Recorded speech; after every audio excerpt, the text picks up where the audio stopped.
Doctor صاحب جہاں تک ہم جانتے ہیں اللہ کے دین کے لیے مخلصات کی، انہوں نے بہت کوشش کی۔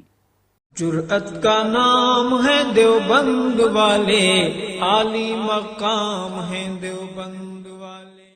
ڈاکٹر صاحب جہاں تک ہم جانتے ہیں اللہ کے دین کے لیے مخلصات کی، انہوں نے بہت کوشش کی کہ لوگ قرآن کریم کی طرف لوٹیں، قرآن پاک کی تفاسیر اردو کی وہ پڑھ کے اس کی تشریح اور ترجمہ کرتے تھے۔ ظاہر ہے کہ انسان تھے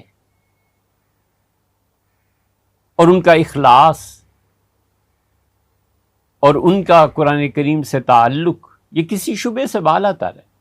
ان کی مساعی شہر شہر ان کا سفر کرنا، لیکن اب جو یہ تحریک شروع ہوئی ہے کہ ان کی مساعی تجدید کا درجہ رکھتی تھی، یہ ایک اور فتنے کی بنیاد اب ڈالنی ہے کہ وہ اپنی صدی کے مجدد تھے یا تجدید ہو گئی تھی۔ کس چیز کی تجدید کی تھی ہمیں بھی بتا دیں۔ کوئی تجدید نہیں ہوئی، وہ ماشاءاللہ بہترین مقرر تھے۔ اللہ تعالیٰ نے انہیں اپنے معافی الضمیر کی ادائیگی کے لیے الفاظ، زبان، سب چیزیں عنایت فرمائی تھی۔ انہوں نے قرآن کریم کی تفسیر کی، ان کے زمانے میں بہت سے لوگوں نے ان پہ نقد بھی کیا۔ سیدنا علی رضی اللہ عنہ کے شراب پینے کا قصہ تو مشہور ہی ہے، اور اس پہ سید سلیمان ندوی رحمۃ اللہ علیہ نے جو تنقید کی ہے وہ بھی مشہور ہے اور انہیں پیش کی گئی تھی۔ پھر ان کا ایک بڑا تعلق علماء سے بھی تھا، لیکن یہ کہنا کہ تجدید کی مساعی تھی، ہرگز ایسے نہیں تھا۔ ان کے ہاں بھی یہی ہوا،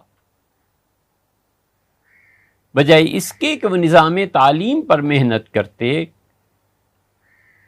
اور کہیں بھی اہل علم کو پیدا کرتے، انہوں نے یہ ذوق بظاہر پیدا کیا کہ قرآن کا ترجمہ اور قرآن کی تفسیر۔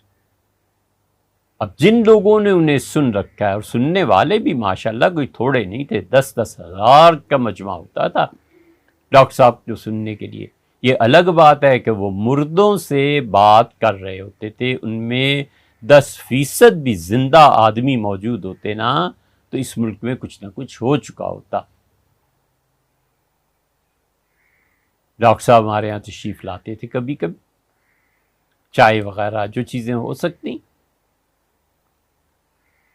اور باقاعدہ دعوت دیتے تھے کہ اس میں شامل ہو جاؤ، یہ کر لو، یہ کر لو، اور ان کی شفقتیں تھیں اور محبت بھرا انداز بھی تھا۔ جو انسانی اخلاقیات ہیں اس میں وہ ایک اعلیٰ درجے پر فائز تھے۔ اس میں شبہ نہیں کہ اللہ تعالیٰ کے ساتھ ان کا تعلق، ان کی نمازیں، ان کے نوافل، یہ سب باتیں، لیکن آپ غور کریں کہ اب جو انہیں مجدد بنانے کی طرف لے کے جا رہے ہیں نا، یہ ٹھیک وہی فکر آتی چلی جا رہی ہے جو الامام اور الاستاذ میں آئی تھی۔